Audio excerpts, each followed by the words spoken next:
It's Rabbi Aaron Boxt from Temple Beth Shalom in Ocala, Florida, back once again with my podcast. I had realized that my podcast is no longer every week. It's every couple of weeks, or pretty much as often as I am able to. This week I want to talk about what is on everyone's mind, at least everyone that I know.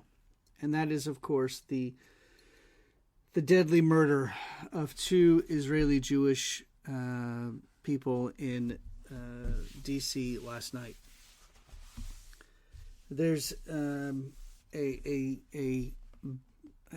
large amount, a varied amount of emotions that are prevalent today, not just in my own mind, in my own body, but also in the people I speak with, whether it be online or in life, in real life, in person. Recently, I've found myself questioning some of the posts of people that I've known for a long time, people who know me, who have appreciated who I am and who I've become, and have applauded at the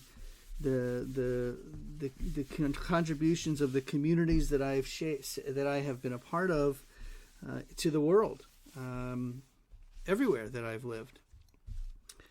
And I've these posts that I've been seeing have been surprising, number one, but number two, they've also been kind of hurtful. And I don't believe that these people that posted these things intended to be hurtful, but there's no possible way that they can understand truthfully what their posts mean. I'll give you an example. A post that I recently saw was one that quoted some propaganda that was shared nationwide, or I guess worldwide, online, by news agencies, by all kinds of places. And it said that in 72 hours, the world will lose 14,000 babies who will die in Gaza within 48 hours. And the outrage against this was appalling. People making comments that suggested that supporting Israel meant that you supported killing Gazans, children especially. Or that if you supported the Israeli government, that meant that you were anti-Palestinians or anti-everybody else. These are tropes that have been used against Jews for thousands of years. Let me be clear. Two things can be true at one time. A person can support Israelis while at the same time supporting Palestinians.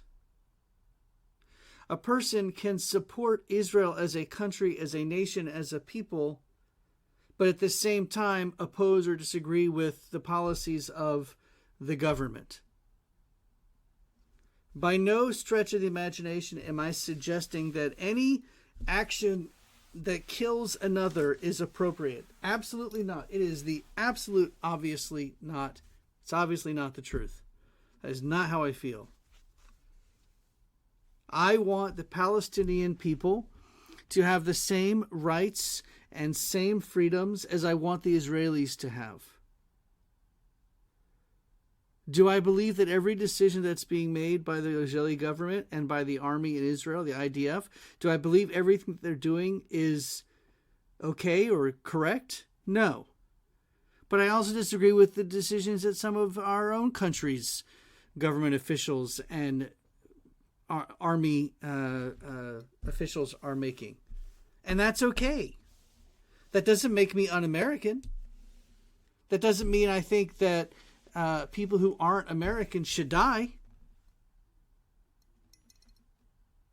Again, two statements can be true at the same time.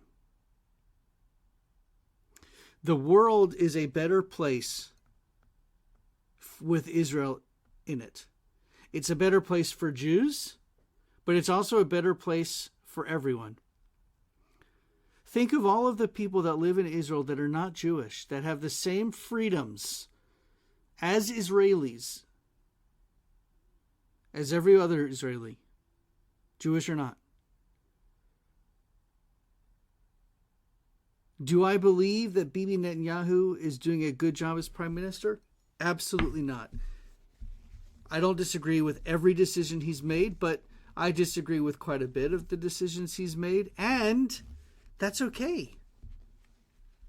Because literally, at the end of the day, if it comes down to the lives of Israelis versus the lives of Palestinians, unfortunately I shouldn't say unfortunately, I'm always going to err on the side of Israelis.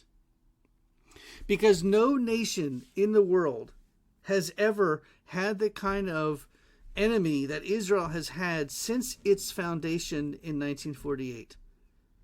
It has literally been surrounded by countries who have wanted nothing more than to see them all killed, destroyed. From the river to the sea, that means that for every single person, Jewish and otherwise, from the Jordan River to the Mediterranean Sea, would be pushed out and killed. And the majority of them, yes, would be Jewish, but not all of them. The charter for Hamas, the governing body of Gaza, explicitly states in their charter for the destruction of the nation of Israel and of Jews.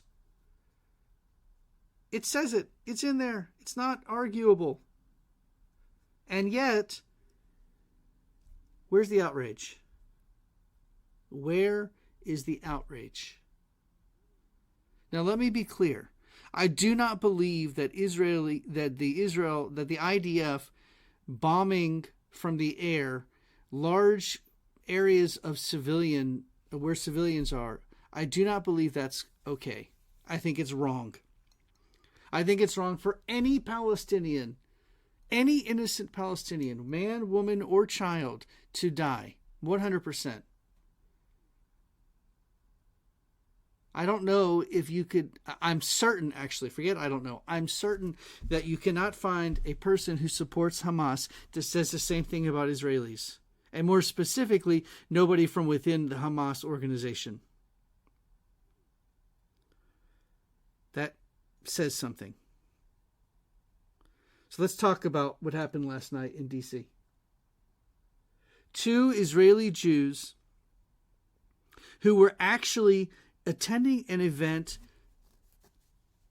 to support the Palestinian cause, to support getting aid and other resources to the people in Gaza. They were in support of this. They were pushing for this. They were fighting against those that would not help. And they were murdered outside of this event. And the person who murdered them chanted or screamed, "Free Palestine." Where's the outrage?